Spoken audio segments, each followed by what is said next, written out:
So in case you need to cut up a pen. Howdy folks, Doc here with Last Best Tool. Let's take a closer look at this kind of next level multi-tool. This is the Nextorch Pioneer.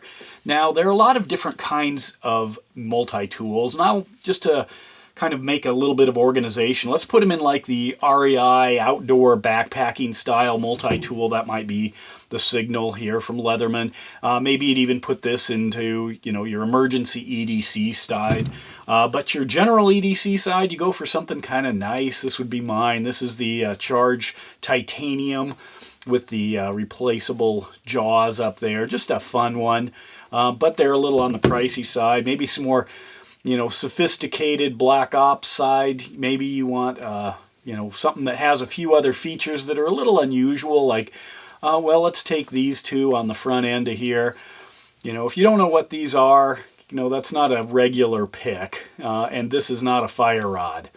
It's a different kind of fire thing that you use for that. But anyway, it has features. There are even EOD versions, you know, for explosive disposal. But let's take a look at this guy, because this is more for EMS, firefighters, law enforcement, you know, people who are in sort of the professional helping industries.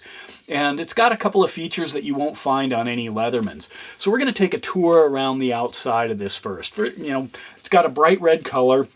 The Nextorch Pioneer. Nextorch is actually a company, it's out of China, and it does have more roots in the fire or flashlights for fire and law enforcement, and then it's branched out into other kind of tactical tools. And they're not inexpensive. This isn't a, you know, some gimmick or something. This is really kind of next level in some of its features. So on the outside, what do we have? Well, let's go ahead and start here. How about that? You know what that's for?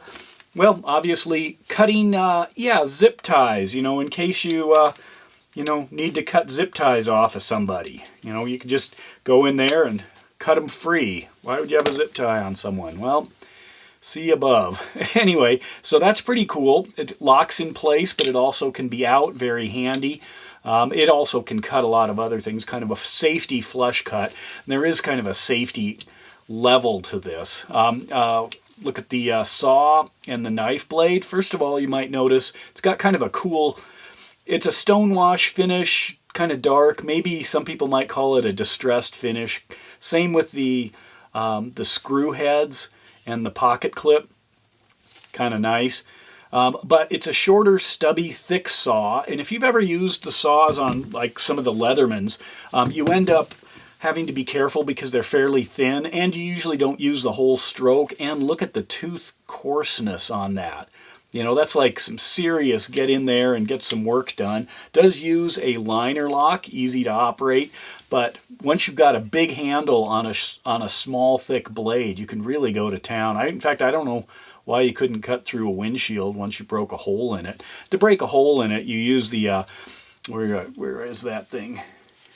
The glass breaker. They call it a nano ceramic glass breaker right there, built onto the end, so you can just pull it out. It does come with this case, pretty hefty case. It does have Velcro. For something as valuable as this, I wouldn't mind seeing a buckle or something. But then again, you know, for one hand, fast deployment. But anyway, the knife blade, again, kind of taking that stubby theme, beefy.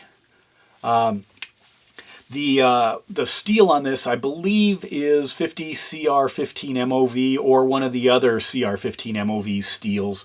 I wasn't quite sure what parts had what steel. Plenty good for that. It's a stainless steel. Nice locking in. Let's look at this side. What do we have here? Well, obviously a seatbelt cutter. You need one of those. And what's kind of interesting about this is there's also a screwdriver here. I'm going to put the seatbelt cutter here in the 90-degree position. This little seatbelt cutter pops out. So if you break it or you want to put a different tool in here, that's how you can release that. Drop it in, everything's locked back in. So they are building it for hard use and tool replacement. Now, let's go inside, because this is where the magic really happens. Now you're thinking, oh no, it's scissors. I thought there'd be a pair of pliers. I mean, that's what I want, is pliers. Well, what if you put a pair of pliers on a multi-tool? Well, they actually did. They're down here. We'll get to those.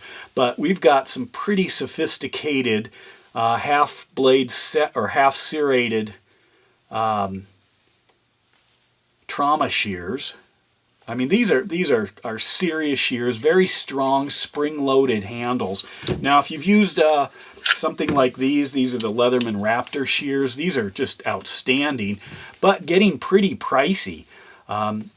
You know, and they do have a lot of good features as well, but I wouldn't mind having a good set of trauma shears in a multi-tool. Oh, hey, what's this?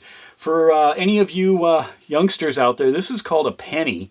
We used to use them as money, you know, when instead of rocks and then beads, we started using these, but it had so little value apparently that the materials to build it cost a lot more. But anyway, but check this out. You can see mostly in this, what's the date on this guy? This is a 95. This thing is probably copper on the outside, mostly zinc maybe.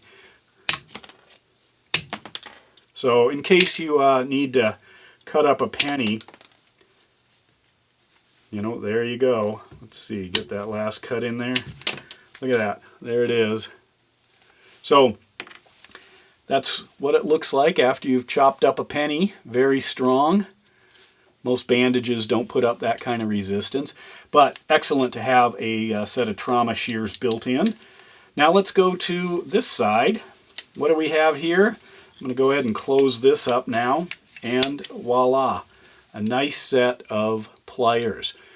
Cutting jaws, again replaceable, outstanding design, because if you want to use them hard, you don't want to ruin the whole tool just by removing, you know, the metal off of a couple of small places, and here you just replace it. It's almost sacrificial there. Again, nice strong feeling on that, that spring. There are 15 total tools on this, so there are some others kind of built in, like an oxygen tank wrench right here. Obviously the glass breaker on the side, and then a few little extras. Obviously, if I pull this up, I don't know if that's like a persuasion device or something, probably. Also notice this, the angle is a little bit off on this, so you can see it right there.